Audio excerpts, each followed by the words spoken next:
taken out of context. Taken out of context. Taking things out of context. Out of context. Taken out of context.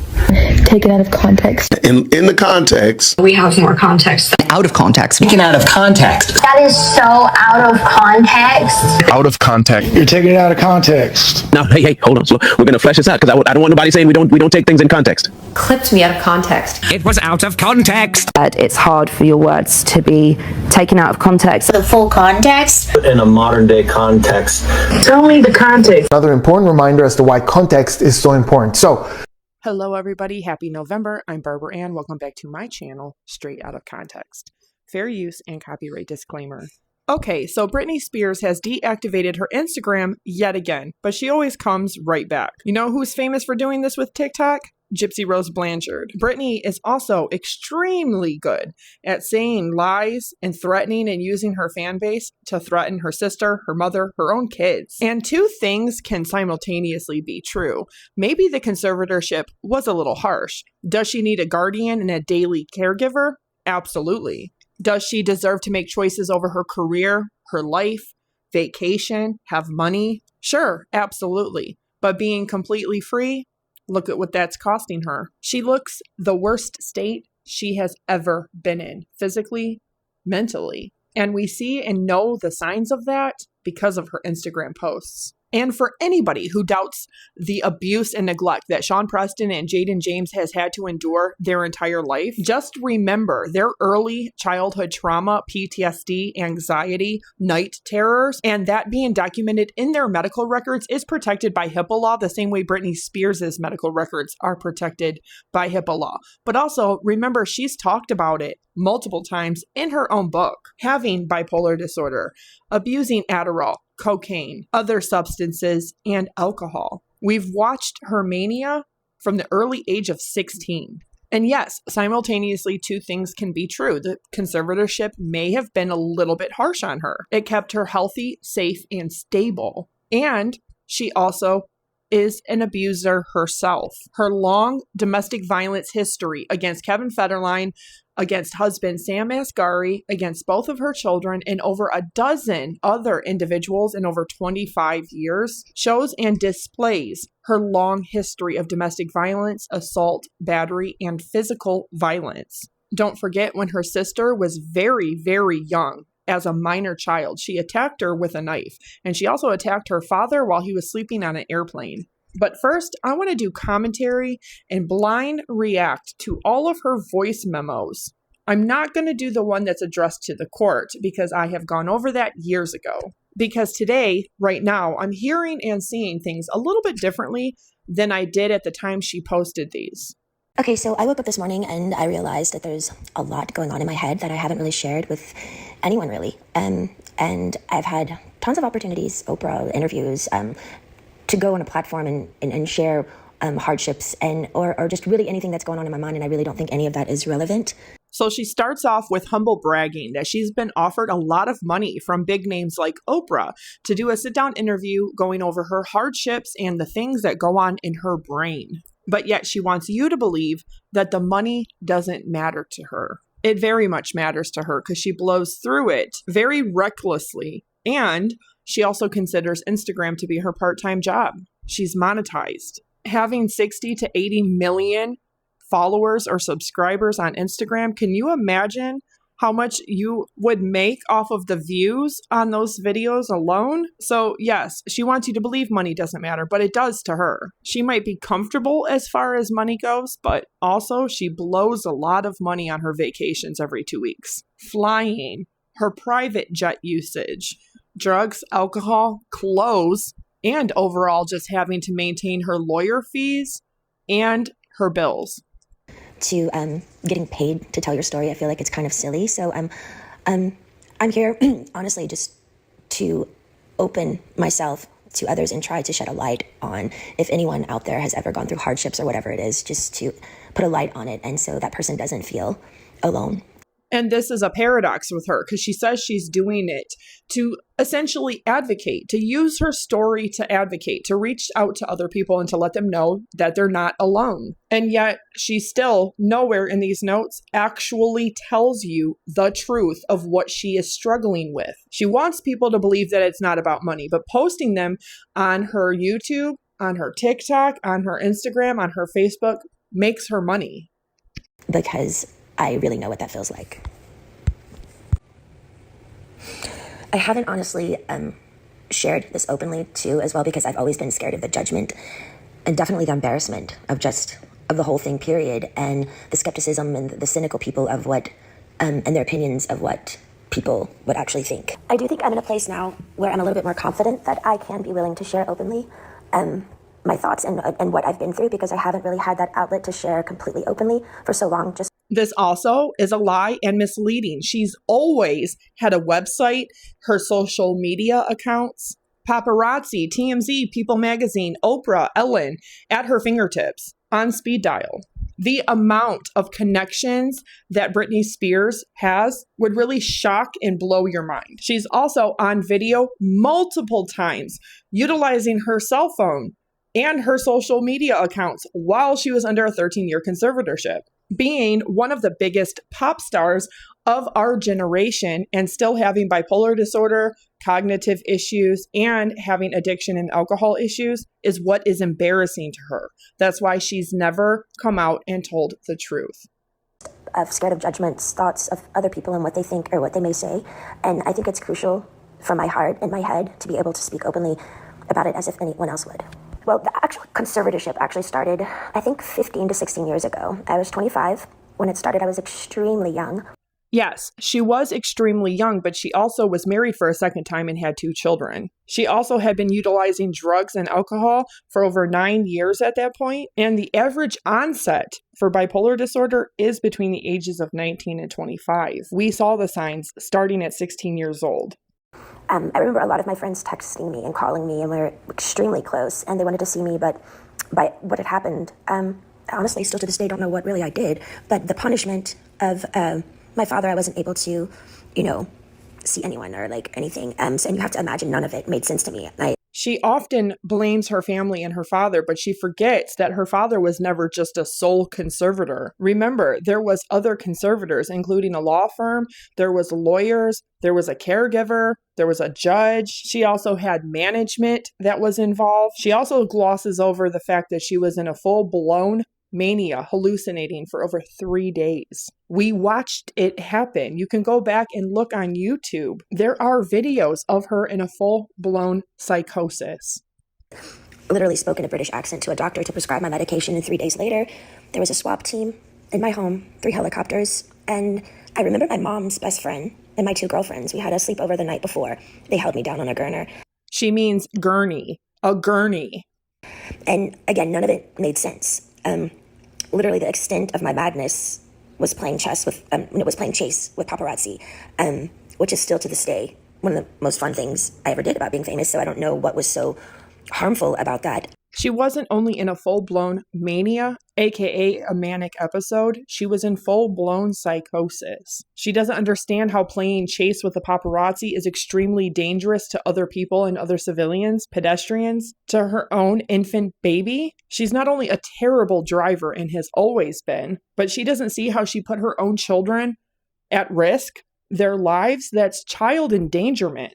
Messing around with the paparazzi while speeding unbuckled with an infant on your lap unbuckled with the window rolled down on a highway in California, that's not only careless and reckless, that's abusive. It might have been fun and a thrill for her. She might have got her dopamine hit, but she fails to understand the danger in that. I'm having a hard time believing that she would be that stupid.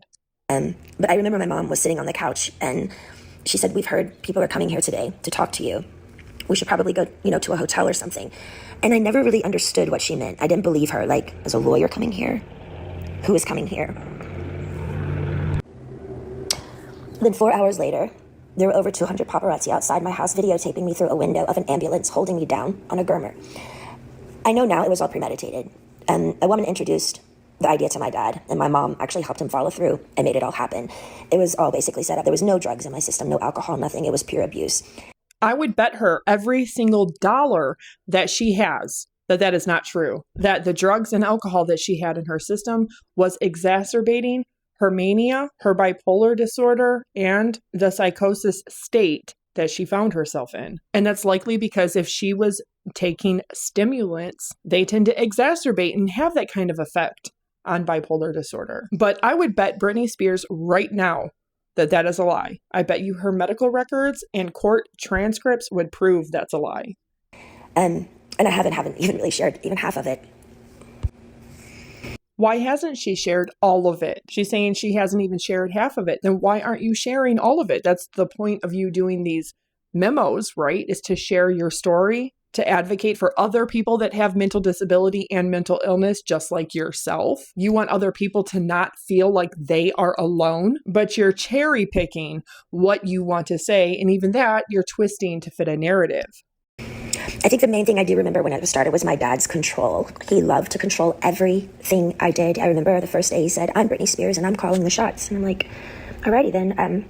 My brother was a football player. My dad was really, really hard on him when he was younger, really abusive. And I think when my mom gave him the idea for the conservatorship and his friend, I think he just really regrouped it and made such a really, really overhauling big deal out of it. And it was just really too much. I remember him always being in the office.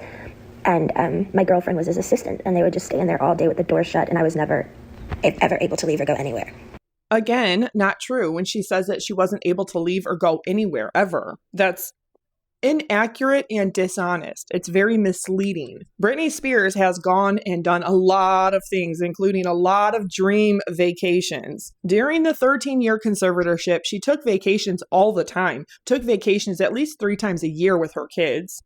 She was allowed to drive her car, but not when she was in a manic episode. She's done tours, albums, she's gone overseas, she's gone out to restaurants, she's been allowed to smoke 2 packs of cigarettes a day throughout the whole conservatorship, still today. She got to do all of these events, all of this promoting and marketing of everything. She also got to go shopping all of the time, high-end restaurants, got to go to her place in Hawaii every month, if not twice a month. To say that she wasn't allowed to go anywhere or do anything is extremely dishonest. We've seen her a lot during those 13 years. My first job, after the 2 weeks of being hospitalized and completely traumatized out of my mind, I did a TV show called How I Met Your Mother. And then I started working on an album called Circus and started working right away. All I do remember is I had to do what I was told. I was told I was fat every day. I had to go to the gym. I had to just, Now, this is dishonest. Britney has always had a huge gym and a makeshift studio in every house she's ever owned. She loves going to the gym and working out. She did it every single morning during her entire relationship with third husband, Sam Asghari. She also had bought her son's gym equipment when they were young teenagers. So to say that she was forced to go to the gym is absolutely absurd because she's always had a gym in her own home. Never remember feeling so demoralized and just, they made me feel like nothing. And I went along with it because I was scared. I was scared and fearful. I didn't even really do anything. She went along with it because all of these people around her helped to promote and market this image and persona that she knows she's not good enough for because she can't live up to it. She, like every celebrity just like her, goes along with it because in exchange for doing what they're told and signing these multi-million-dollar contracts, they get to wake up in a $20 million mansion every morning. They get to have the big amounts of money in their checking and savings account. They get to have the nice cars and the luxury designer clothes. She was working because that's all she's ever known, and that's what she loved. That's what she was passionate about. That's what she wanted to do with her life. She went and is still going along with it because what she doesn't want the public to know or realize is the big Hollywood secret. You can be mentally disabled and mentally ill and still get up on stage and perform. It's not talent or hard work that gets people like Britney Spears or Taylor Swift to where they are at. It's selling out. It's conforming. It's doing what they're told. It's pretending to be that image and persona. And in exchange for that, they get all of the luxury and the privilege, including the money, the houses, the cars, the clothes, the jewelry. I had like a swap team and how like none of it made sense to me. So since that day, I did probably 4.5 tours. I did an album circus, Femme Fatale, Britney Jean, and Glory. And then I started doing a Vegas show in Las Vegas. And I did that for 4.5 years. I do remember working, and I got to a point where, you know, because my pride in my 30s, I have to live under my father's rules. And, you know, the dancers are playing and drinking and having fun at nights in Vegas, and I couldn't do anything. And Bingo! There it is. She's mad that other people get to drink and do drugs, that other people get to party, and she doesn't. Yet she was actively smoking 2 packs of cigarettes a day. And what she fails to understand is that other people don't have a problem with drugs, alcohol, or bipolar disorder, where not only partying, doing drugs and alcohol is not only going to exacerbate the bipolar disorder, but it's also going to interact with the medication. It is not uncommon for people that truly have bipolar disorder to want to go off of their medication or to secretly start cheeking or tonguing it. Because once they're stable, they feel like it's not exciting. They feel like it's boring. They hate a stable, sober life. They want to do drugs and alcohol because it makes them feel good. The same reason why any addict or alcoholic starts with drugs and alcohol. It's not just numbing. It always begins as fun. And not only that, but a lot of drugs feel wonderful. And people not only love the euphoria from it, the high, but it's then forever chasing the dragon. Because feeling that happiness, excitement, energy, euphoria is much more fun and exciting than stability and sobriety. But what Britney doesn't realize is it doesn't matter if you're a 40-year-old woman. When you have bipolar disorder and issues with substances and alcohol in your past, it's not the same as your backup dancers or people in your audience going to a concert and having a drink. A lot of those people don't have dependency or have issues or have mental health issues where they don't have a problem with alcohol. They can enjoy a few drinks at a concert and not touch it for 2 years. A lot of backup dancers probably weren't actually partying. They probably were hanging out, going to clubs, doing different events, and making money while they can. Going out to clubs or bars in Vegas doesn't always mean doing drugs and alcohol, which to me is highly unlikely, especially for backup dancers while they're in contract to do a residency in Vegas. But this is an addict's mentality. They're all allowed to do it, so I should be allowed to do it. I remember just being like, my performances I know were horrible. Like I even wore wigs and all the dancers were doing all these nice, sexy head flip turns, and I had conditioner treatment in my hair and like these little caps over my head, and just during a whole show getting conditioner treatments just with wigs on because I was just like a robot. Honestly, I didn't give a fuck anymore because I couldn't go where I wanted to go. I couldn't have the nannies that I wanted to have. I couldn't have cash. And it was just demoralizing. Yeah, because Britney Spears, you've never seen her with her real hair, even when she was young. It is extremely thin and very fine, kind of like Taylor Swift's natural hair. It's humiliating and demoralizing to her because she knows. She has come to the realization that other people now know that Britney Spears cannot live up to the image and the persona of Britney Spears. She's not this young, voluptuous, really thin, beautiful, blonde, thick-haired, all-American Southern girl next door who just happens to have an incredible voice and dancing skills. She knows at the end of the day, she's just another white woman that has a lot of issues. Mental disability, mental illness, substance use disorder, and having to wear wigs to cover up her very, very, very poor natural hair. She feels it's embarrassing because people can tell, but what she doesn't realize is that we've seen her really horrible weaves and hair extensions for decades. We know that her natural hair is always kept pretty short, if not shoulder length or shorter. We know that it's extremely thin, extremely fine, and we know that she's not a natural blonde. Wigs are actually a safer and cheaper option. And if you don't know, since she was 16 years old, those hair extensions, those weaves that she's had on her head is absolutely horrendous. I can't believe anybody let her ass get up on stage to perform with those showing everywhere. But she thinks a wig is embarrassing. What's embarrassing is hearing her vocals raw without autotune. And the newest Disney kid that's going to have their career streamlined for them, Sabrina Carpenter. Another Disney sex kitten turned another Disney adult sex symbol. So I was kind of like in this conspiracy thing of people claiming and like treating me like a superstar, but yet they treated me like nothing.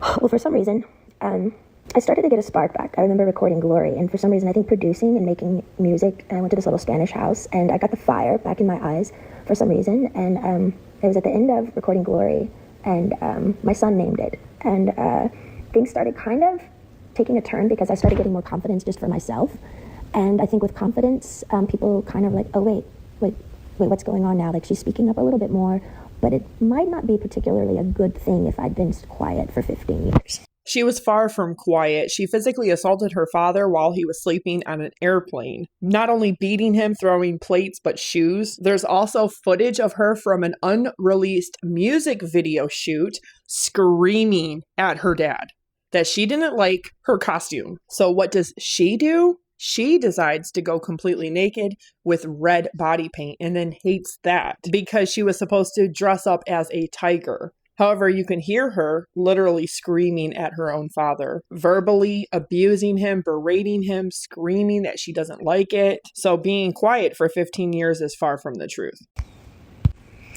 I think with confidence comes enlightenment, which makes you think better. And that's the last thing they wanted me to do, is to actually be better.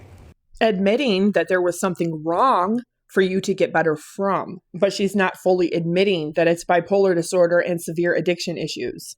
And she was better. She was very stable for many years during the 13-year conservatorship. She was safe. She was healthy. She had a very good relationship with her children and even had overnight visitation with them. It might be boring and lack excitement for her in her daily life, but it was good for her and it was good for her kids. Because unfortunately, there is no cure for addiction. There is no cure for bipolar disorder, but there is treatment.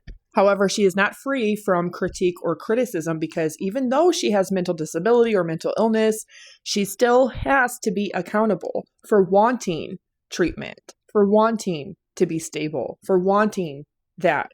Happiness to Britney is everybody bowing at her feet, kissing her ass, telling her yes, yes, yes, yes, ma'am, and being able to do drugs and alcohol whenever she wants, to not have to partake in her own therapy or psychiatry, to not have to take her medicine. And that's fine because she's free now and she has that right to make that choice.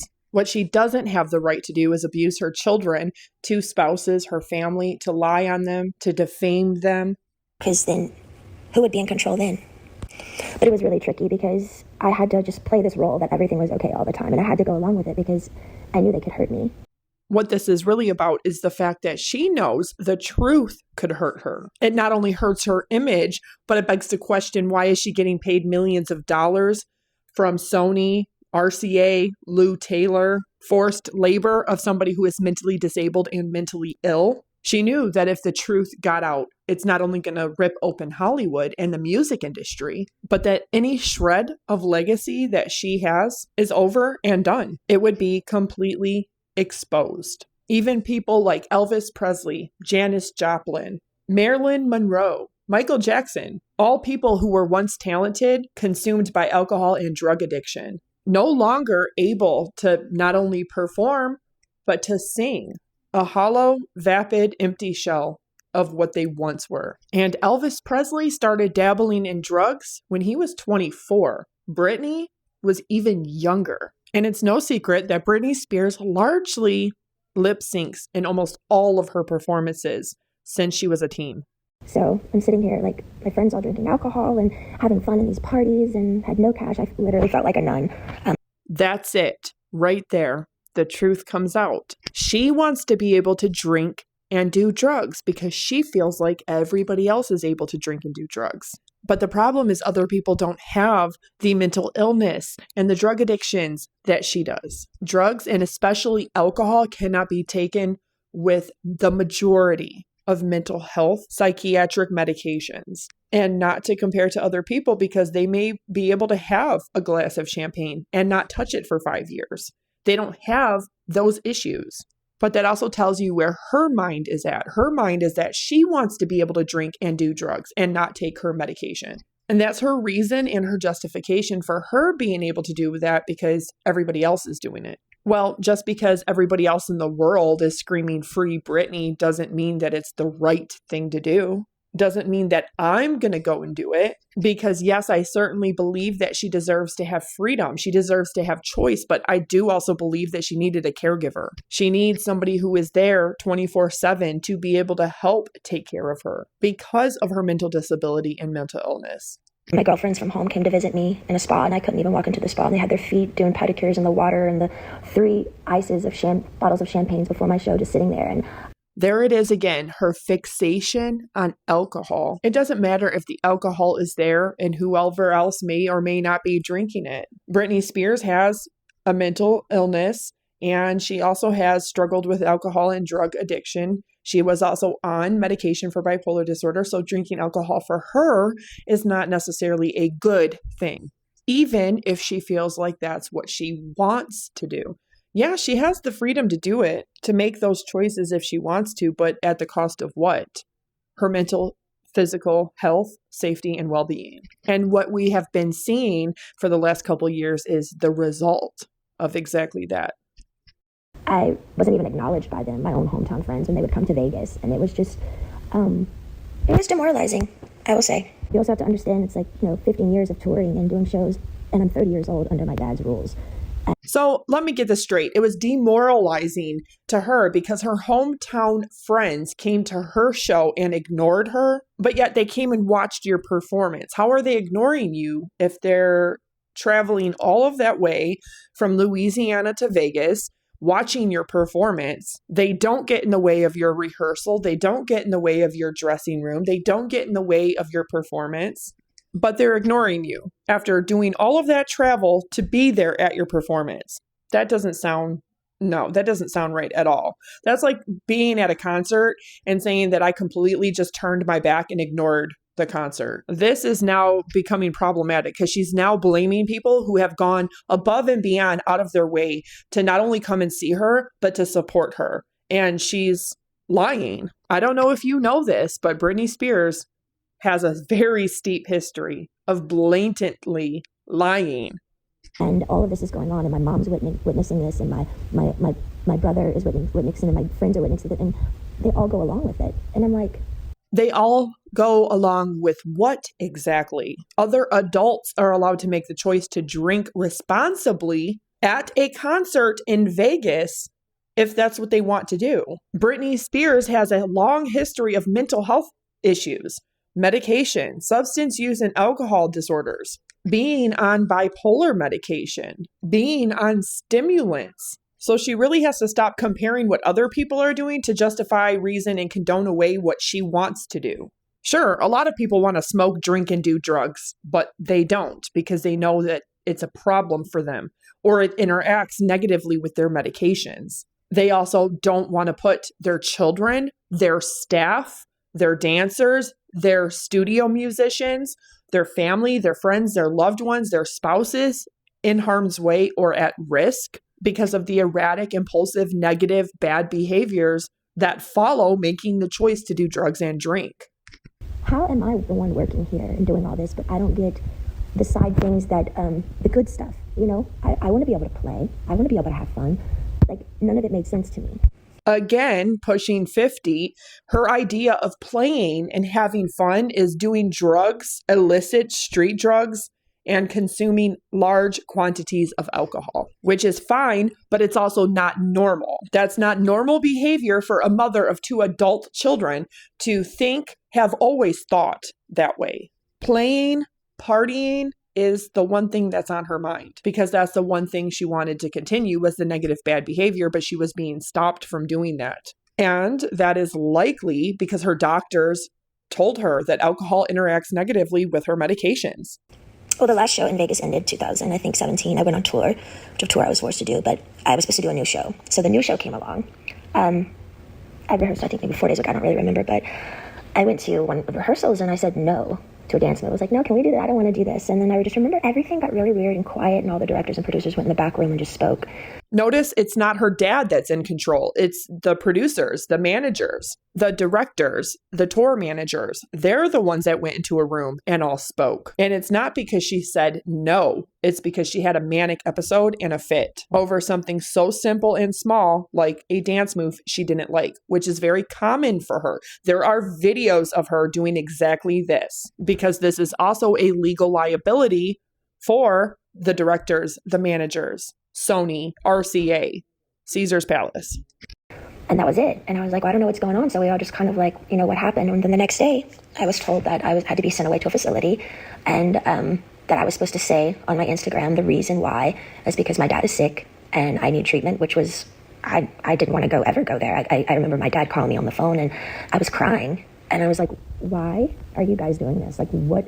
And I just remember him saying, it's you have to listen to the doctors. The doctors are going to tell you what to do. I can't help you now. She had a secret relationship during this time too, and had been caught with substances from her backup dancers and was caught drinking while on her medication. I also believe that she was secretly trying to not take her medication. Somehow they caught on to what she was doing and knew that with her mania, there was something more going on. Because remember, she self-admits that she was going to run away with some strange guy, that she had a whole new cell phone that was hidden while she was rehearsing, and she had been speaking with him about running away. That, in and of itself, is a very alarming thing to think, especially at that age. That really tells you that she does not put her kids first. Not their safety, not their happiness, not their health. She puts herself, what she wants, when she wants it. She always puts herself first, always has. If she truly cared about her kids, she would have spent the last 5 years being sober, getting clean, making sure that her bipolar is stable. But quite the opposite. And I have a lot of sympathy, compassion for her active drug addiction and drug use. But again, she's still accountable because it's still a choice she is making.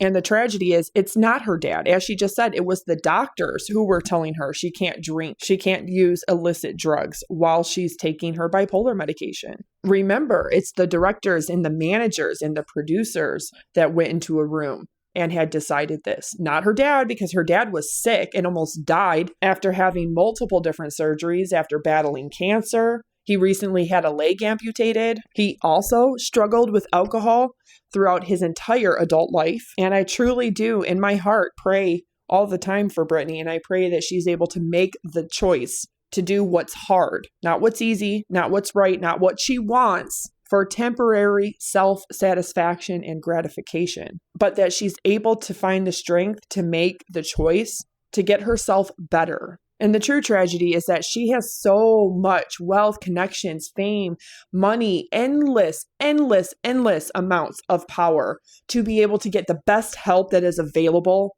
on the planet. She can afford the best help on the planet. And the crazy thing is that she doesn't want it because it's psychological. She wants what she can't have. When there's so many alcoholics and so many struggling addicts right now in their active addiction that would give anything to be able to afford a rehab facility, a good compassionate detox facility, therapy, and true psychiatric help. And I remember his last words were, now, you don't have to go, but if you don't go, we're going to go to court and there'll be a big trial. And you're going to lose. I have way more people on my side than you. You don't even have a lawyer. So don't even think about it. That is a lie. I don't believe her father ever said that. I believe he explained to her that if she was to back out of this tour, what the legal and financial implications would be via the contract. And yes, Britney has always had a lawyer representing her interests throughout the entire conservatorship, including her parenting time, her custody, child support, vacations, the kids' schooling, like all of it. So saying that she didn't even have a lawyer on her side, that's bullshit. She had an entire Free Britney movement with millions of people on her side. And it turns out every single one of them were absolutely wrong. But my question is, where are they now? So I did it. I went to the place. I was scared out of my mind. And none of it, again, made any sense of what they were doing to me. And again, I haven't wanted to share this because it's unbelievably offensive, sad, abusive. And honestly, would anybody believe me? I remember the main thing of when I was in that place, that my heart felt like it was frozen, like it was stuck inside. I wanted to scream and I wanted to get out.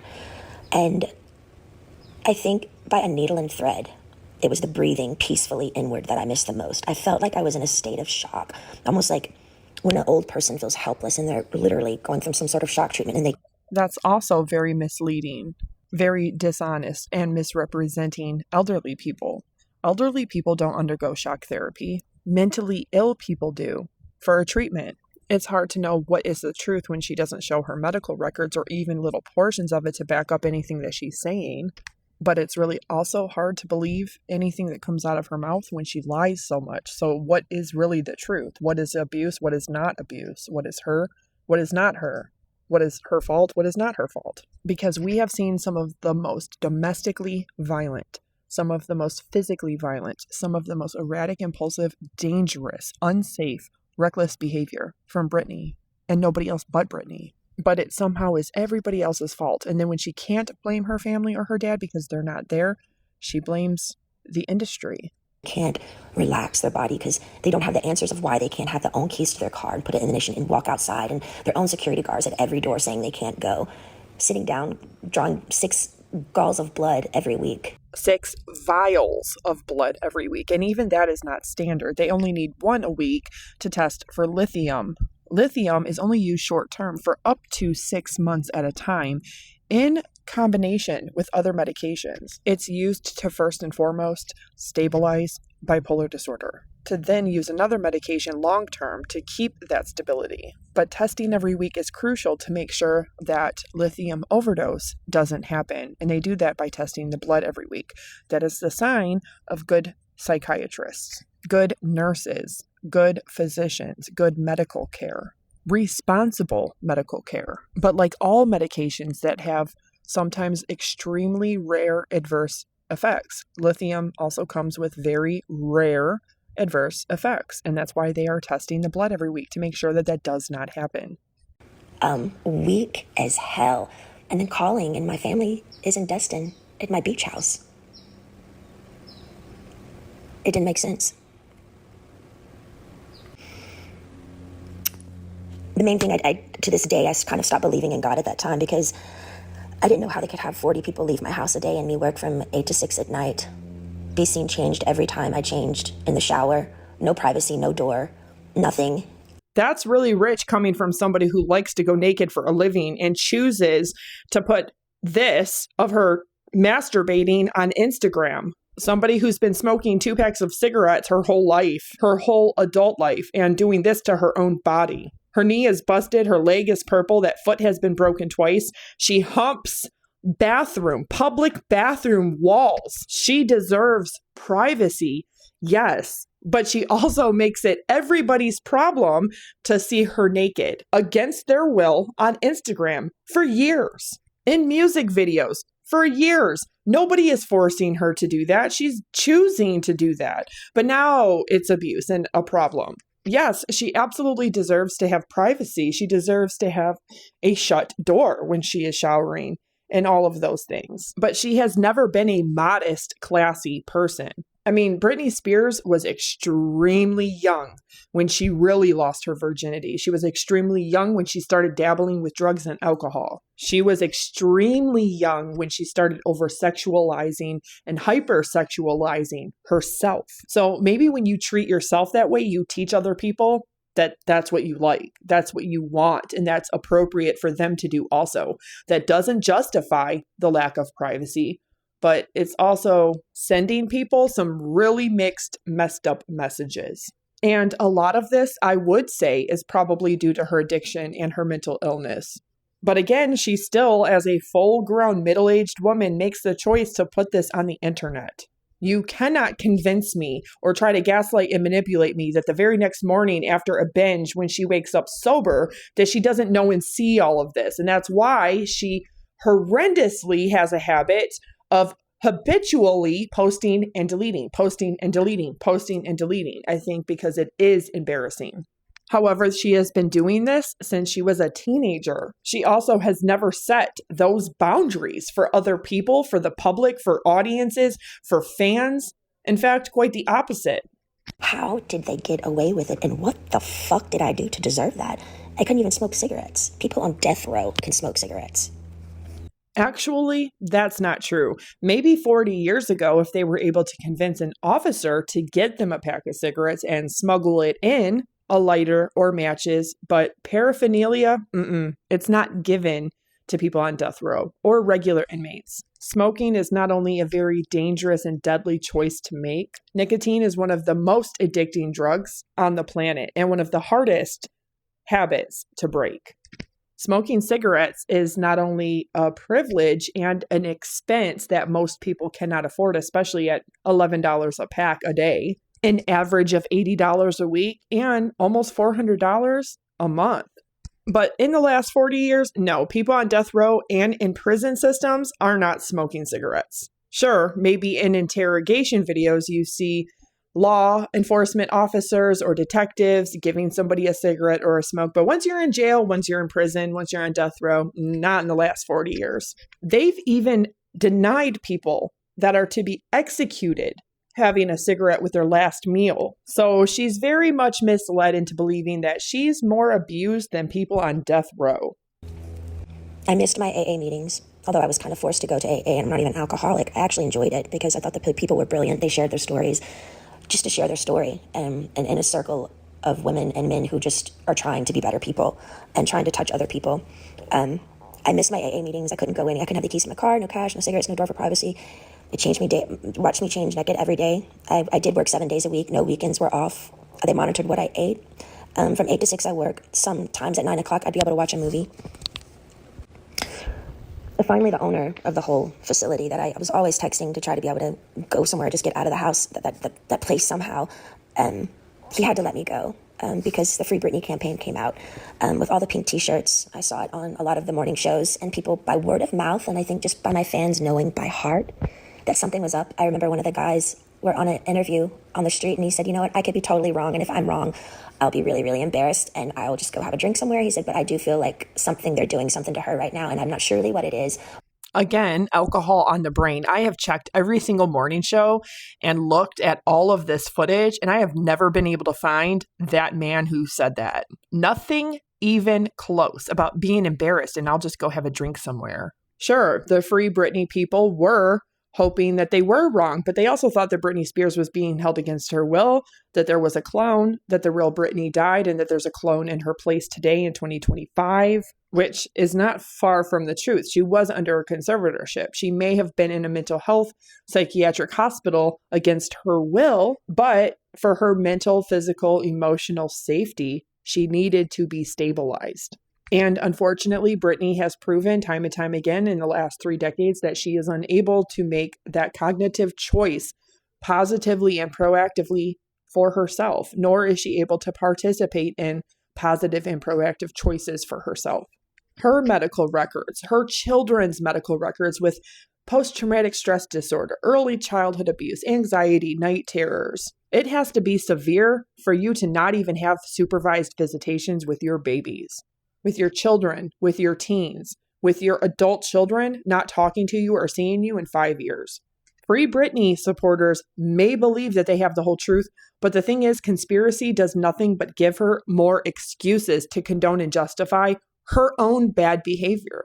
And God forbid anything fatal happen to Britney Spears, because people with bipolar disorder, especially not on any kind of medication or stabilized, using substances and alcohol, are over 63% more likely to die at an earlier age because of the erratic, impulsive, bad, negative, reckless, dangerous things that they do. Dancing with knives, putting other people at risk, driving recklessly, hallucinating. Look at the Cecil Hotel in Los Angeles. The girl that ended up nude and deceased inside of the water tower on the top. She had been hallucinating and seeing things and people that were not there, riding the elevator up and down and doing all of these really weird things, which led to her death because she had bipolar and was not taking her therapeutic dose that she was supposed to be taking. A week prior, she started tonguing and cheeking her medication, not taking it at all. And it was an extremely baffling and very, very, very tragic case because she was such a beautiful, talented, artistic soul that has such a long life to live. Yet she became the fatal victim of her bipolar disorder, a fatal victim of her own choices because her bipolar disorder went completely unstabilized. And people want to excuse it away with a conspiracy theory instead of facing Occam's razor. The most logical is the most probable 99.9% of the time.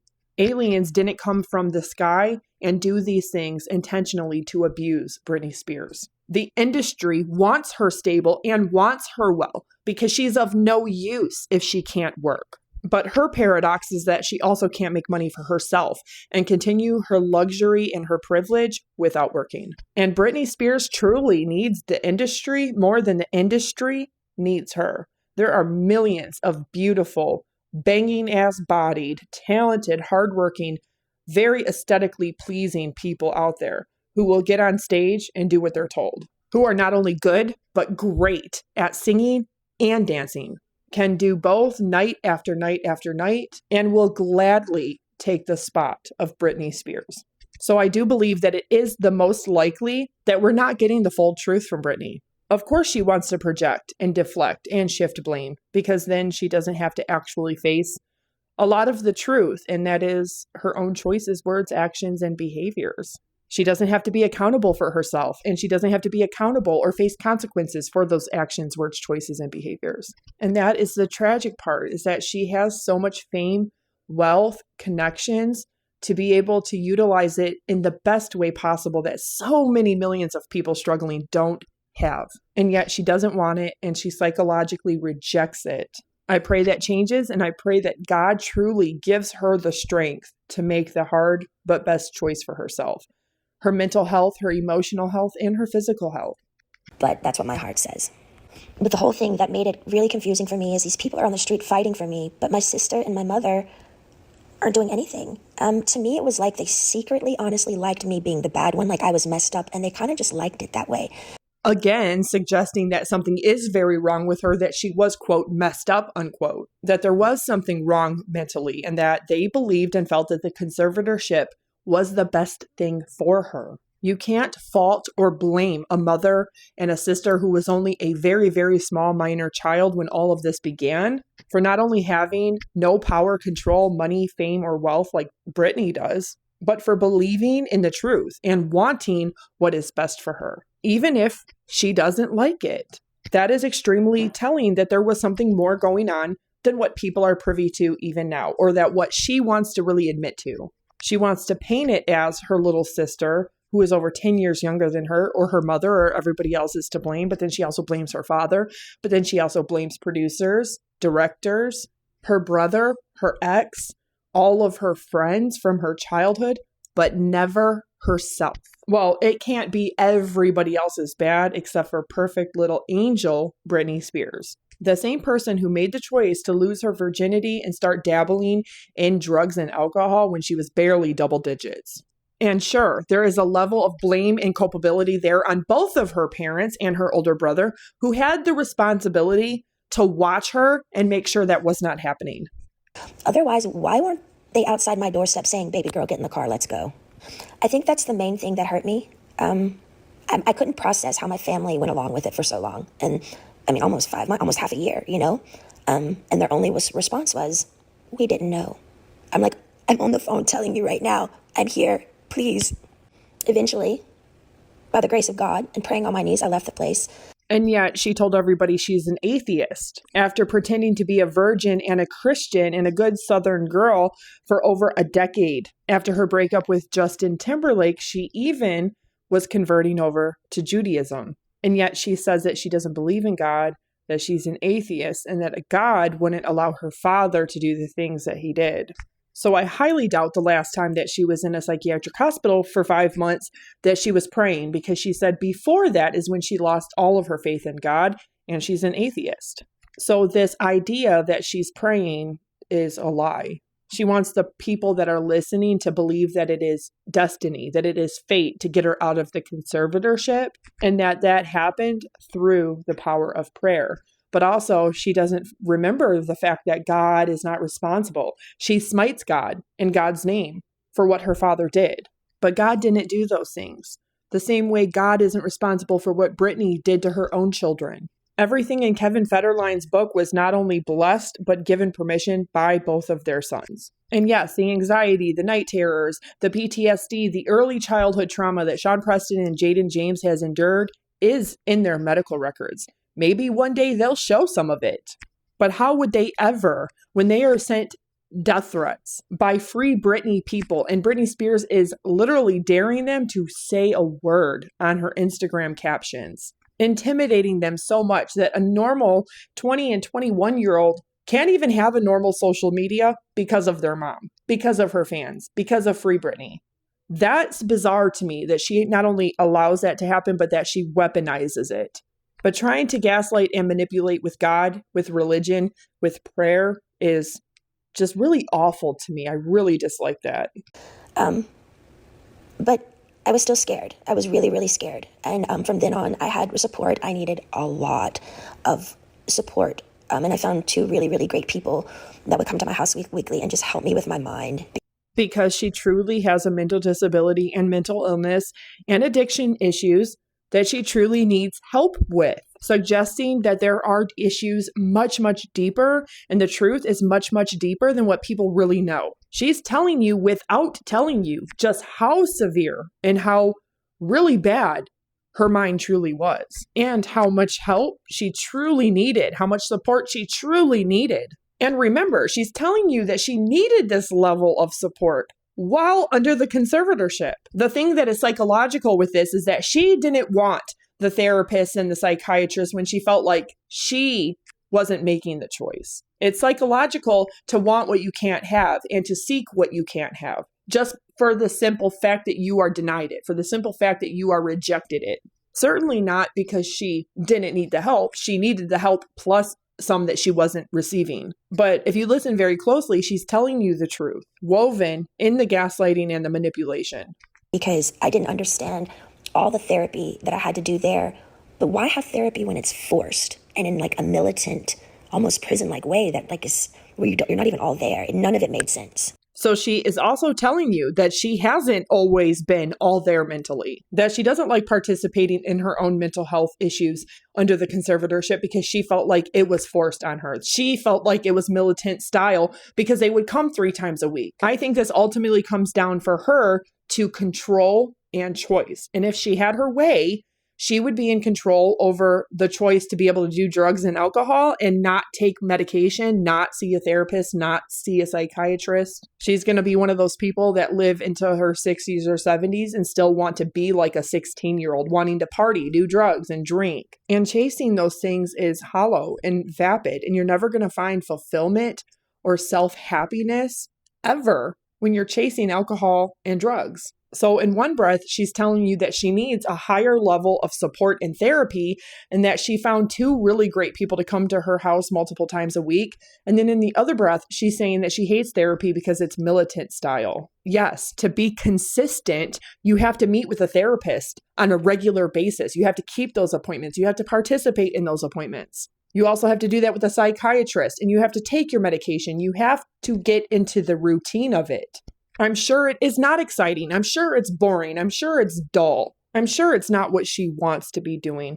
But of course, it's what she needed. And she's not capable of recognizing what she needed, because she also clearly tells us that she wasn't in her right state of mind, that she wasn't fully there, meaning she was having mania, psychosis, hallucinations. And maybe that is the reason for the very intensive therapy, the militant prison style. But using those words make people think of prisoner, abuse victim, not truly sick and needing help, and somebody is trying to offer that. Well, I think my strength grew because I didn't reach out to my dad anymore. And they were playing the game of ball and twist of, she's going to come running back to us because, we've scared her and we're the bosses here. But I didn't.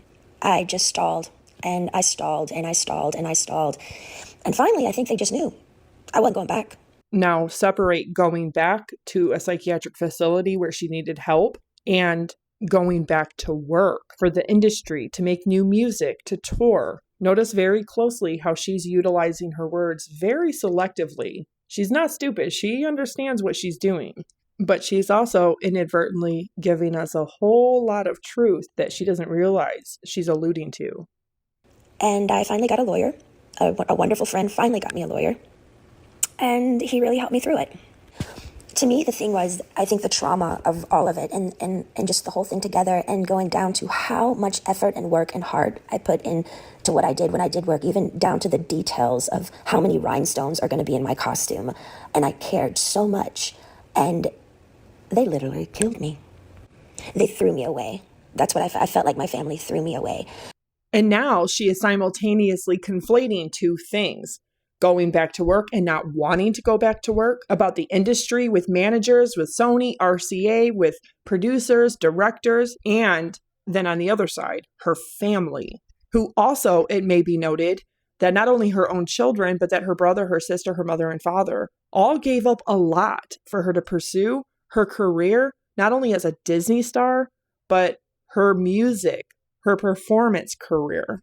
I don't think people realize, going back to when she began, how much her family truly did give up their own passions and dreams to help her pursue hers, to help her keep pursuing hers. And the fact that, she just needs drugs and alcohol to be able to perform or to work anymore is very telling.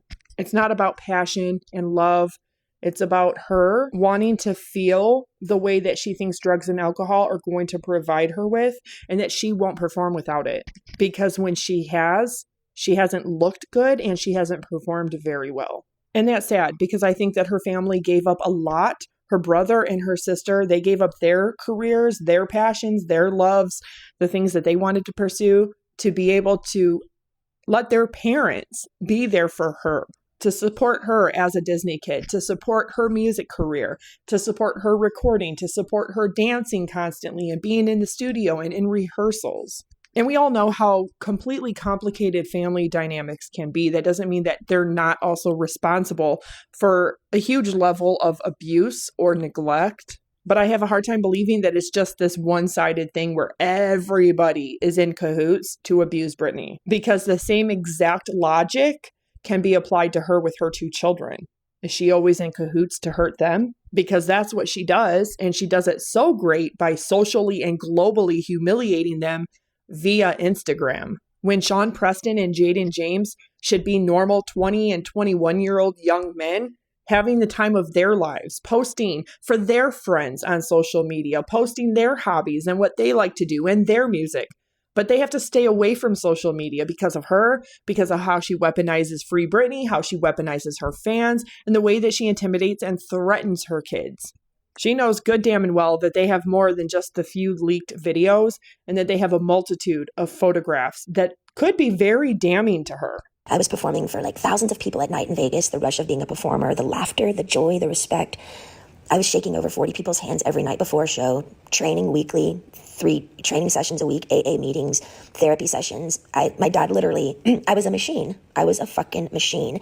Not even human, almost. It was insane how hard I worked. And the one time I speak up and say no in a rehearsals to a fucking dance move, they got pissed. Again, she's now conflating the word they for her family. Remember earlier when she recounted this, she said her dad was sick and was in the hospital, and that it was producers and managers who went into a room and were talking. And I think she was referring to the time her dad had cancer or had his colon explode, because all of this with the mental health facility and all of that happened in 2018. That's when his colon ruptured and he had to have emergency surgery. So when recounting this exact thing, she said that it was directors and producers. Because her dad wasn't there, he was sick and in the hospital. She told no to, and they went into a room and were talking. And now when recounting the same exact instance and talking about her family and how they abused her, she's now saying they as if her family were there. Her brother, her mother, her sister, and her father were not there at that time when she said no and threw a fit. I feel like the scare tactic and how badly they treated me in the end, I think they thought I was going to come begging back to work again because they thought, I needed them. Because they put me in an ignorant, scared state of mind to make me feel like I needed them. Now, she's trying to make you psychologically believe that her family is lumped in there, but it's not. She's talking about the industry. And she does. She does need her label. She does need her management to keep her afloat, because Instagram and royalties are not going to keep her afloat. Her travel and her private jet usage is outrageous. She needs the industry. She needs to be able to sell a $15 million memoir to keep her afloat for a few years. She needs the industry to be able to market, advertise, and promote her perfumes and her fragrances and any other campaign or brand deal that she might embark on. But here she's referring to Sony, RCA, her management. Absolutely. That she would have been crawling back to them begging for work when the money started to run dry. And she has done that many times throughout the last almost 3 decades. They didn't keep her ignorant and scared.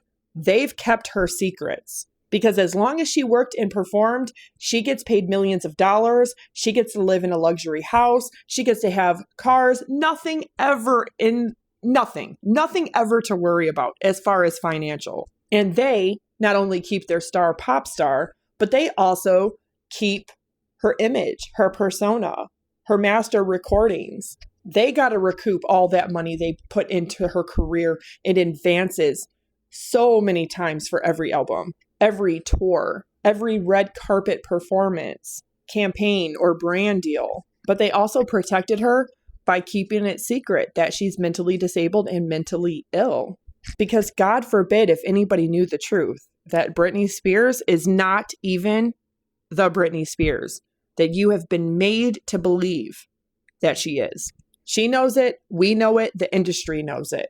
And if Britney can do it, then anybody can do it. That is what they don't want you to know. That it is not talent or hard work that gets people millions of dollars. Leverage in the industry, nor privilege and luxury of fame, wealth, connections. It's complicity and compliance that gets you that.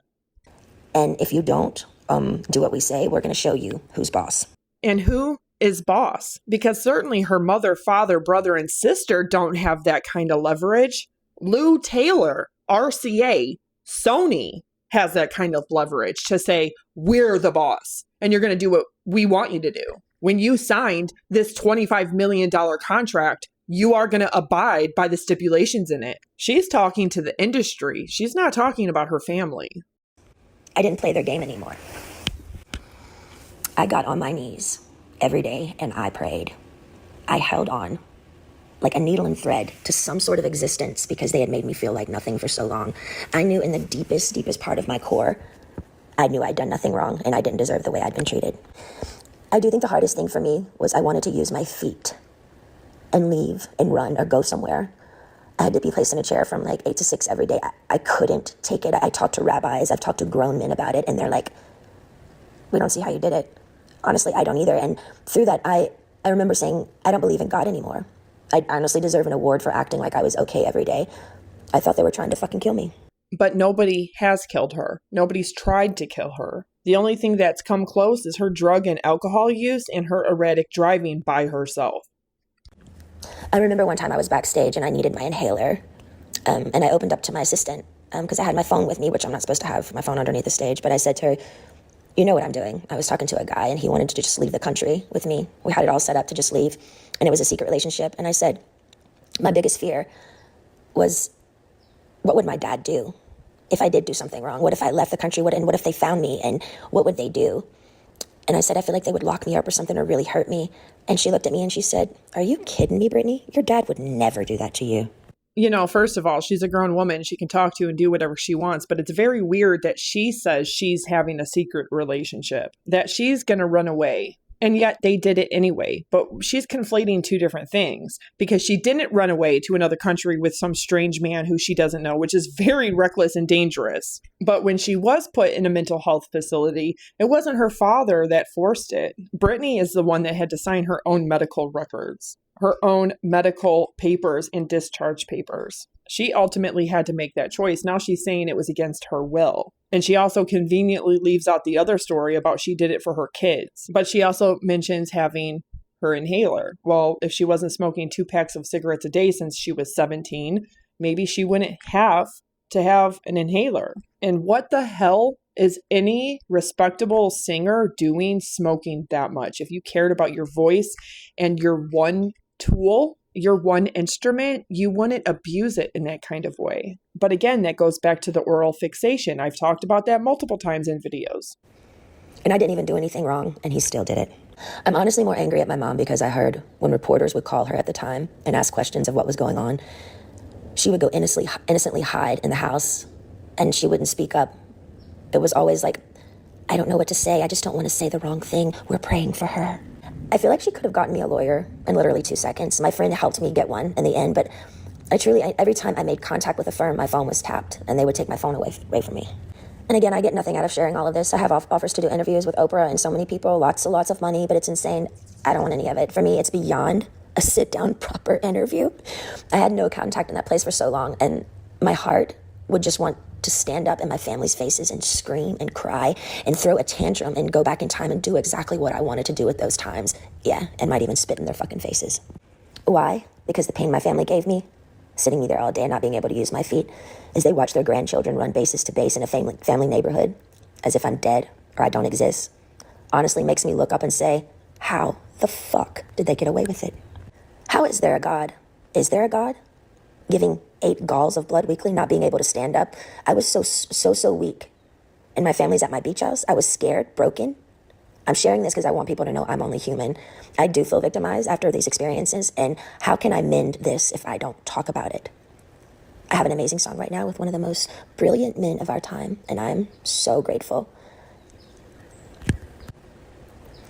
But if you're a weird introvert, oddball like me, who feels alone a lot of the time, and you needed to hear a story like this today so you don't. Notice how she's erratically all over the place with every subject. And now she's only sharing her story in case you're an oddball, in case you're one of the people that are introverted and like to be alone, so you don't feel so alone. She's not sharing a story because she wants to be an advocate for mentally disabled, mentally ill people that suffer with addiction issues.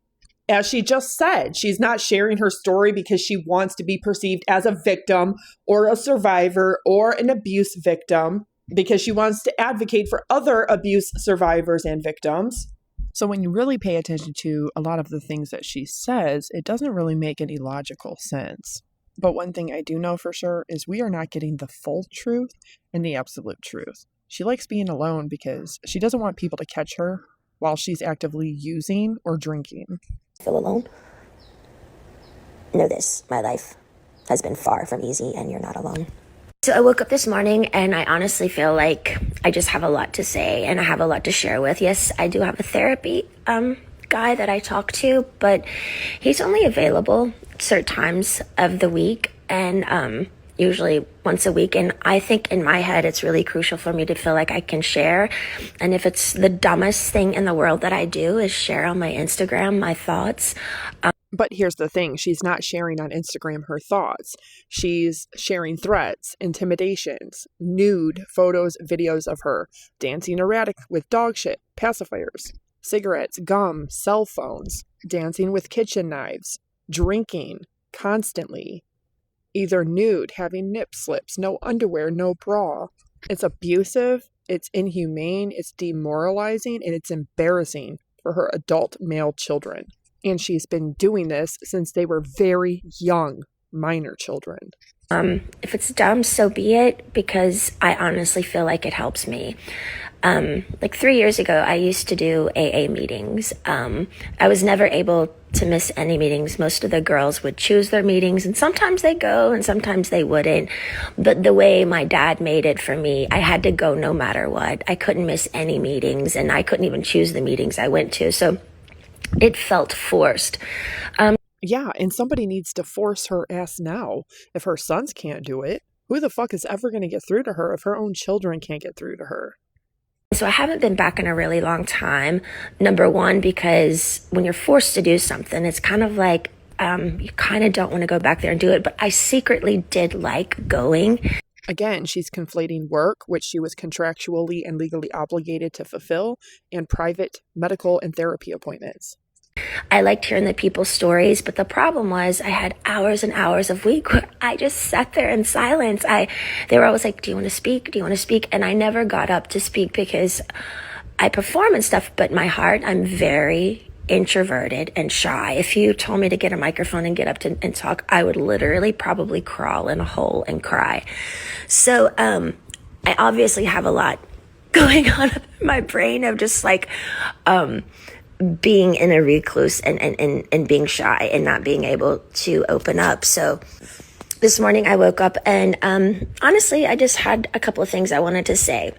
So I'm showing 2 pictures right now. I'm reflecting back, probably this is a month ago, at me in my gym in my garage. I literally have to force myself to get the hell out of my head. Again, we're getting a little bit of the truth that a lot of this is mental illness, mental disability, issues that she's having with intrusive thoughts, paranoia, anxieties, mania, delusions, psychosis, and hallucinations. See, I really, really, really wish that she would open up and talk honestly, because I think when she opens up and talks honestly, she'll get a level of love and support that she never knew was there. Also, facing the truth is first and foremost the biggest thing, because you can't get help or get support that you truly need without first recognizing the truth. And we all want that for Britney, even despite our own issues and struggles. We want to see her thrive. We want to see her get better, but she's in a huge, huge denial. And breathe and literally look at my hands, close them together and look up and say, okay, am I praying right now? And it's like my hands just kind of do it for me. I don't even have to think about it. I'm like, what am I doing? Are my hands trying to tell me something? My husband believes in universal power. There's a higher power we can connect to. I was born Baptist and my mother is Catholic, and I've practiced Judaism when I was younger. I actually had a rabbi come and visit me a couple of times a month when I went through a huge breakup a really long time ago because I needed help spiritually. He'd visit me on tours and things, and it did really help me out. But when I got married, it all stopped. I had children and my whole focus was on my children, of course. I loved it though. They were my world, my focus, my everything. I believed, honestly, the huge fact of just a miracle, the fact that a body and a woman could produce such a miracle, that in of itself was my belief and my purpose. So for 4 years, actually people forgot. I used to have my kids way more than Kevin. People only actually... Yeah, I used to have my kids at one point way more than Kevin. I mean, people don't remember that part because they always focus on the negative. But from when they were 6 to 9 years old, I had them 70% of the time. And of course, since they've been gone, I've honestly felt like a huge part of me has died. Like literally I have no purpose anymore. They were my joy. They were my everything. I look forward to seeing them. That was what I lived for. And then all of a sudden they were gone. They were gone because they were old enough to make that decision for themselves. And that really speaks volumes to the truth and the reality of what was going on, not how Britney perceives it, not her subjective opinions or feelings. And that is truly sad and tragic for any mother, because I'm sure that is what she lived for. She loved her kids, but she also was performing for a whole 22 years before she had kids. And I was like, did my heart just stop beating? And honestly, I don't understand how it's so easy for them just to cut me off like that. I don't understand it. And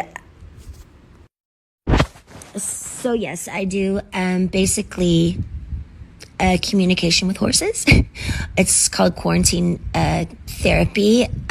But literally after like 45 minutes, you're like, you're talking to a fucking horse. But it honestly is a different reflection. I feel like my reflection with people is not very clear. And I think it's almost like I need to break through a wall or make contact. And I know it's an old story, but the psychological damage and not having real contact in that place in, 8 hours of just like communicating by just sitting in a chair and their big smiles and asking me questions and studying me. It's just like, I couldn't come out of my seat and I wanted to get the fuck out of there. I mean, Jesus Christ, how come by law these people can just like do this and make me think and not just, most people would say I'd like to be asked questions like that, but no, it was more of like, we're studying you. Like I was a science lab or like, and I'm saying this because God knows I'm not perfect, but I'm taking each day at a time, but Yes, I'm taking each day at a time, but I honestly want to see with clear eyes. I feel like if I just could have came out of my seat and slapped the person in front of me at that place, I would have made some sort of contact. I feel like they ghosted me or made me feel like I wasn't present because I was so scared and fearful of the whole situation. It was like I wanted to do like some sort of break through a wall, and I feel like my family, they cut me off of everything I knew. I did feel like they were trying to kill me. Her family didn't kill her. That's the point. They don't have the wealth, the fame, or the connections to do that. The industry, Sony, RCA, Lou Taylor, yes. But this also speaks to her paranoia and her state of mind, believing that people like her family were trying to take her life. My AA meetings, my kids, my car, getting dressed privately, watching me change daily, the 8 vials of blood, not gallons, but 8 vials of blood weekly, like none of it made sense. And honestly, none of it felt legal. That was the main thing. And with my kids now making the claims that she's not good enough, she wants attention. Yeah, I do want to be heard, and I'm angry. And I kind of subconsciously want to offend people because I've been so fucking offended. But I'm afraid to inform you guys. I'm not willing to see you until I feel valued. I won't be calling your monitor weekly who never did his job of informing me when you guys were coming. They made me the desperate one. You guys waiting 2 days for me to respond on when you guys could see me. And I never said any of this at the time because I was desperate to see you guys and I wanted to see you guys so bad. But honestly, I should have valued myself way more and told you guys when I was available. I gave you guys so much attention. It was pathetic. Well, there's an oxymoron for you. She gave them so much time and attention, it was so pathetic. But then she explains to you in great detail how she ignored and didn't talk to them for days. Wanted to see them desperately, but then ignored them for at least 2 days on end before telling a monitor when she's available for them to know when she's available. But then also simultaneously saying she should have done it where she told them when she's available. You can't ignore somebody for weeks on end and then say that it was pathetic how much attention you were giving to them, because that's not giving attention at all when you ignore somebody for weeks on end. And what happened to parents owning the nest? The kids, like the mother, like my mother did. She never knew where I was. We lived in the South. I mean, though it's different now, but she was on the phone all day. I mean, I didn't even exist 1000%. I walked through the woods to my neighbor's house 3 times a day weekly, and nobody even knew I was gone. So I don't understand the strategic way of parenting and knowing the exact sugar count of your child's intake each day. I mean, I'm like, feed your kid fucking oatmeal with a touch of sugar. And so what if your baby's eyes open, his or her eyes open a little bit more? I want to see my child's open. The numbness and the not caring look at their age as teenagers, too lazy. I know I sound horrible, but the first thing I did when I saw them, before I fed them even their meal, I gave them ice cream. I wanted to see their eyes open. All I know is my love for my children is more than anything, and I'm sorry if I ever hurt you guys in any way. And me saying I'm a child of God is something I shouldn't have said to you guys. And me saying it's my turn to say so, that's something I should have said to my father. I've always been told the only person who can fix your heart is the one who broke it. Then you have a lot of work to do with Sean Preston and Jaden James. But Sean Preston especially, because they want their mother. They can't have a relationship with addiction, with alcoholism, or bipolar disorder. They can only have that with their mother if she decides to get help, to stay sober, clean, and get stable. Go to the source. He needs to be told, but that will never happen because I pray he burns in hell. But until then, Jaden and Preston, I adore you. I was told you guys have blocked me. But I will speak here. I hope you're using your punching bag I gave you. You guys are unbelievable in the gym. Happy early birthday. You guys can do pull-ups. Wow. Wow. Your skill in everything you do. I'm so blessed to even call you mine. And I just want you to know I apologize. My ignorance in saying no, saying so to you guys, because that was meant for my father. I can totally understand why my family would have a problem with me doing my own thing. Maybe because I never have.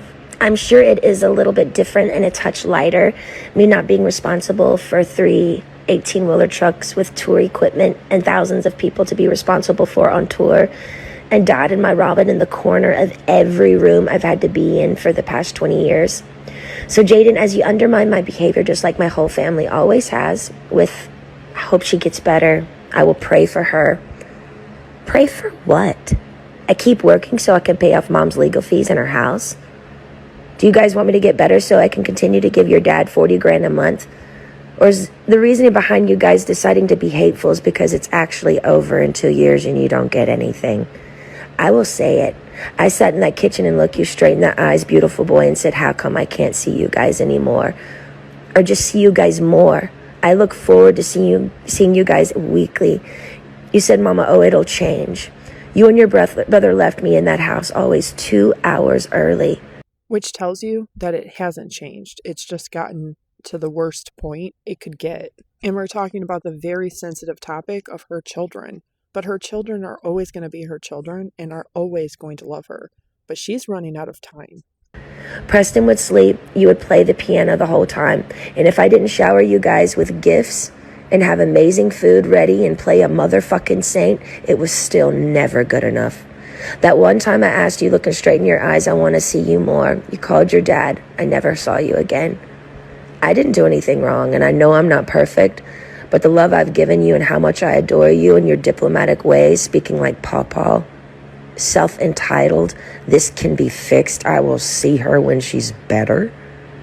Jaden, it was a miracle I could even have a normal conversation when I got out of that place. But you were just like my other family.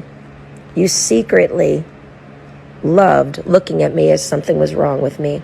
Now, I'm going to take into very deep consideration that what she feels is valid, but I'm also going to take into consideration that she's talking to 2 very young minor children when this audio was recorded. She's again shift blaming, deflecting, projecting onto 2 minor children for everything wrong in her life. They're scared of their mother. They have been traumatized by her from the moment they were born. And of course they love her. Of course she loves them. But Britney Spears suffers from a severe mental illness, mental disability, and addiction issues. And what her boys see, think, feel, and know is valid.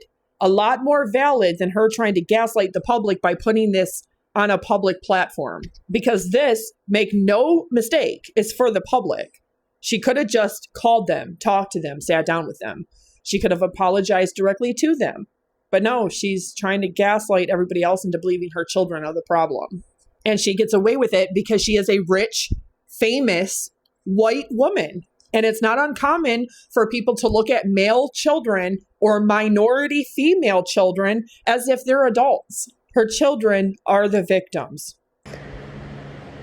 I didn't need a family hiding shit in houses and whispering shit behind my back, feeling subconsciously guilty because I paid for every fucking thing in both homes.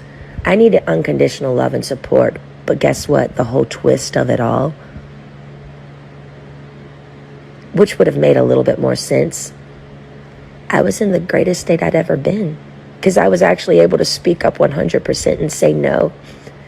It saddens me not one of you have valued me as a person.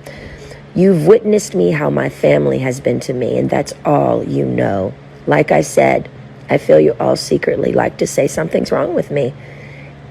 Honestly, my dad needs to be in jail for the rest of his life. But like I said, God would not allow that to happen to me if a God existed.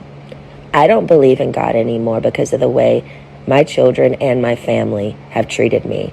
So now it's two minor children's fault for why she doesn't believe in God and for all of the abuse and victimhood that she's trying to perpetuate. Yet she conveniently leaves out all of the abuse that she inflicted on them. You know, one day they are going to be forced to come out and show their medical records and to talk about their experiences. And they're going to end up releasing or leaking a whole bunch of photos and videos. And it's going to make Sony Records, RCA, and Lou Taylor look fucking ignorant. It's also going to expose Britney Spears because make no mistake, if she had two daughters who were 20 and 21 right now, they would have already exposed her ass for clout and money. But yet her boys hide in silence, in shame, and guilt. And they can't have a normal life on social media with their friends, their colleagues, nobody because of her. I'm sorry, but it doesn't matter what she feels or what she wants or what she feels is a proper outlet for her. Her children should have the right to a normal life. And that means a normal social media experience and life, just like any other young adult. Britney Spears is a washed up old pop star. I mean, God still love her because even at her worst, when she can barely stand up, people still are clamoring to see her and want to support her. But as far as her kids go, her kids are not going to bow down to her like she's God and kiss her feet. Because to them, she's just mom. And that's the one thing she doesn't understand. She wants her children to praise her like a god, like audiences and fans do. But yet in the same breath, she's been everything but their mom. She's treated them in every kind of way, except for motherly. There is nothing to believe anymore. I'm an atheist, y'all. They literally killed me. They threw me away. That's what I felt like my family threw me away. I was performing for like thousands of people at night in Vegas, the rush of being a performer, the laughter, the joy, the respect. I was shaking over 40 people's hands every night before a show, training weekly, 3 training sessions a week, AA meetings, therapy sessions. My dad literally, I was a machine. I was a fucking machine. Yes, she signed contracts and she had to legally abide by the stipulations of those contracts. Now, I won't say that she hasn't worked hard at certain points in her life, but even Elvis Presley, Janis Joplin, Michael Jackson, Marilyn Monroe were some of the worst drug addicts. Some of them abusing over 26 different medications and prescription drugs.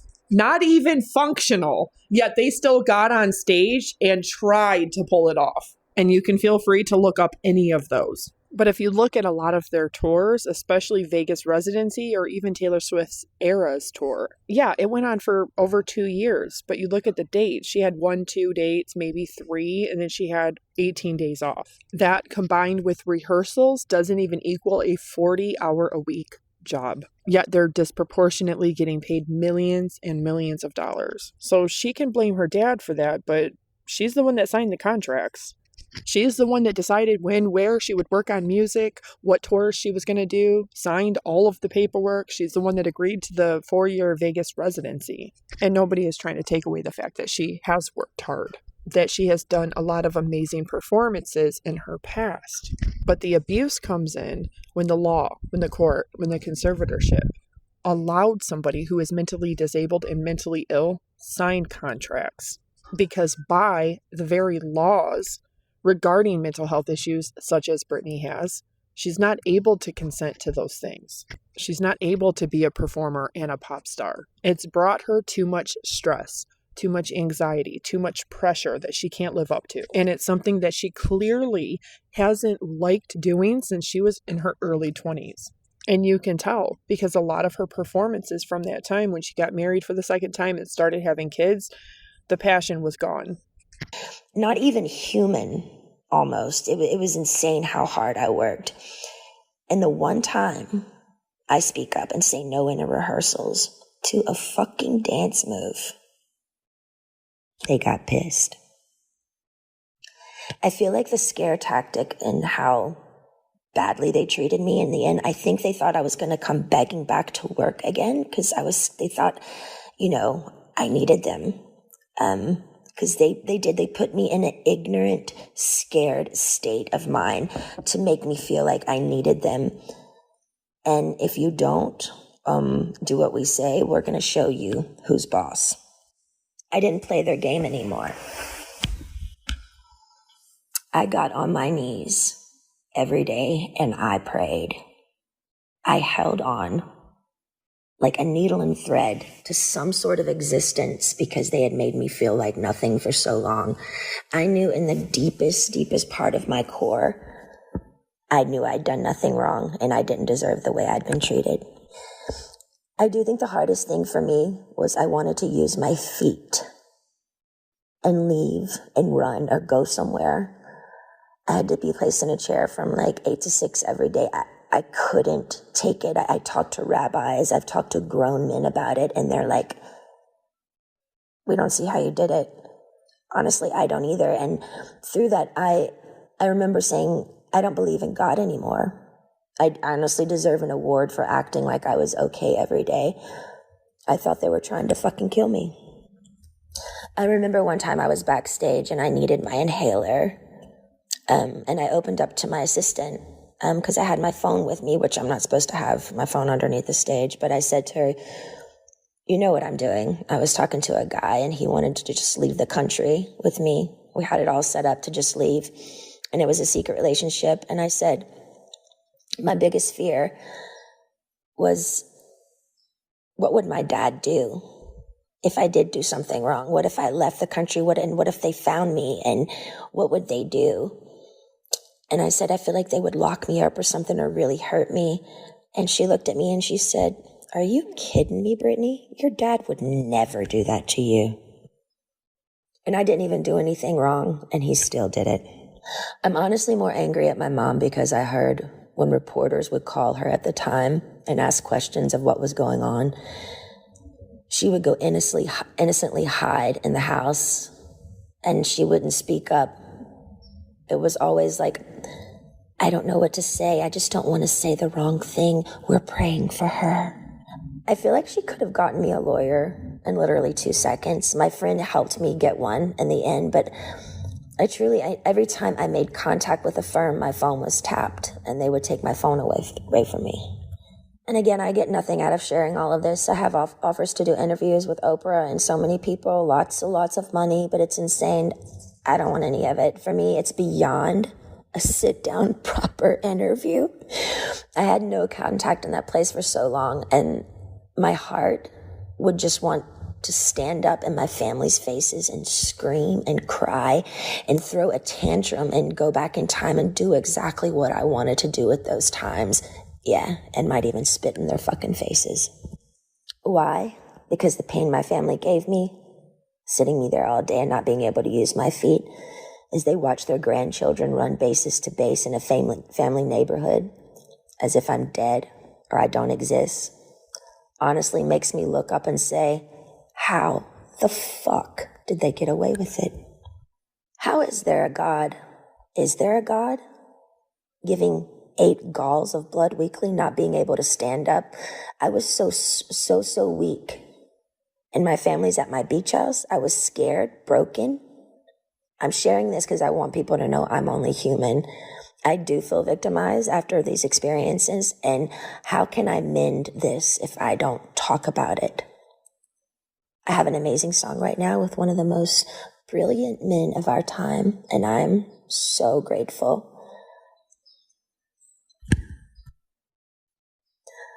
But if you're a weird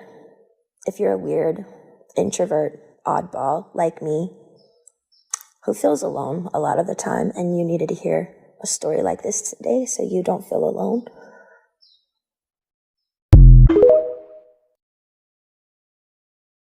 what am I going to do now that the conservatorship's over with? Very good question.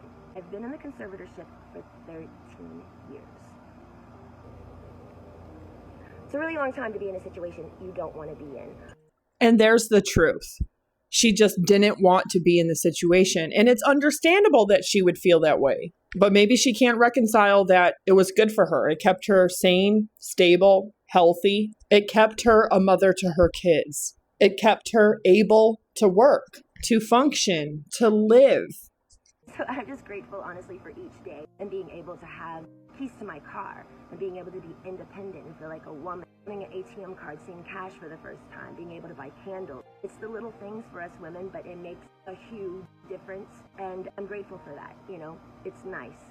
It's really nice. I'm not here to be a victim. I lived with victims my whole life as a child. That's why I got out of my house, and I worked for 20 years and worked my ass off. I'm here to be an advocate for people with real disabilities and real illnesses. You heard her. She's not a victim. She doesn't need your sympathy, your pity, your compassion. That's also not true. She was not emancipated as a teenager or young adult at all. Her parents retained custody of her until she was 18. At this point, she had been working in the industry for over 30 years. She didn't sing and perform so she can make enough money to move away from her family and never talk to them again. That is a lie. But she also is telling you she's not a victim. She's not a victim of anything. She was just in a situation she didn't want to be in. And that's fine. You do get little pieces of the truth here and there. It's like that with a lot of narcissists, too. You see it with Casey Anthony, with her documentary, Where the Truth Lies. A lot of sociopaths, borderline histrionic, cluster B personality disorders, they do a whole lot of lying, pathological lying sometimes even. But they do sometimes put a little bit of truth in there to lend their lie credibility. And with Britney, that is exactly what she's doing. She's putting a whole lot of truth in here if you really pay attention and really listen to what she's saying. I'm a very strong woman, so I can only imagine what the system has done to those people. To those people, real abuse survivors. But what she's referring to is those other people that have mental disability and mental illness, because she's special.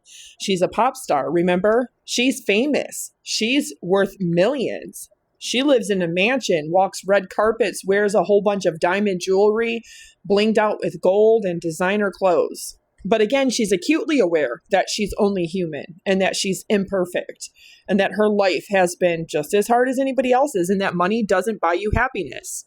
It buys you all the drugs and alcohol you could ever hope for, though. And it certainly can pay off people so that way you're not charged with domestic violence, assault and battery numerous times with over a dozen people, 2 husbands and 2 children. So money can certainly buy you a lack of accountability and consequence. And it certainly can buy you privilege and luxury. Hopefully my little story, hopefully my story will make an impact and make some changes in the corrupt system. And the Free Britney movement, you guys rock. Honestly, my voice was muted and threatened for so long. I wasn't able to speak up or say anything. And because of you guys and the awareness of kind of knowing what was going on, and delivering that news to the public for so long. You gave it awareness to all of them. Because of you, I honestly think you guys saved my life in a way. 100%. Let's move forward. God bless you all.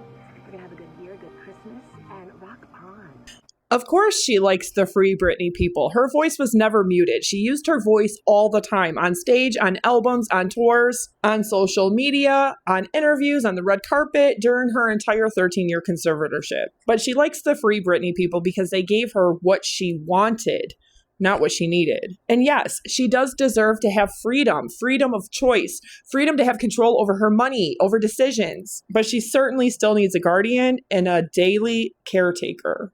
Mental health help, mental health treatment, addiction and alcohol treatment. And I'm glad that she does have that freedom and that choice back. But in the same breath, Free Britney also got it wrong. And they're also further perpetuating the toxic negative abuse cycle on her sons. They're enabling and encouraging her negative bad behavior and choices, including drugs and alcohol. So they certainly got it wrong with giving her complete freedom and control. She still needs the supports and the resources, but she needs a guardian and a daily caretaker to help her to implement and utilize those appropriately for her positive maximum benefit.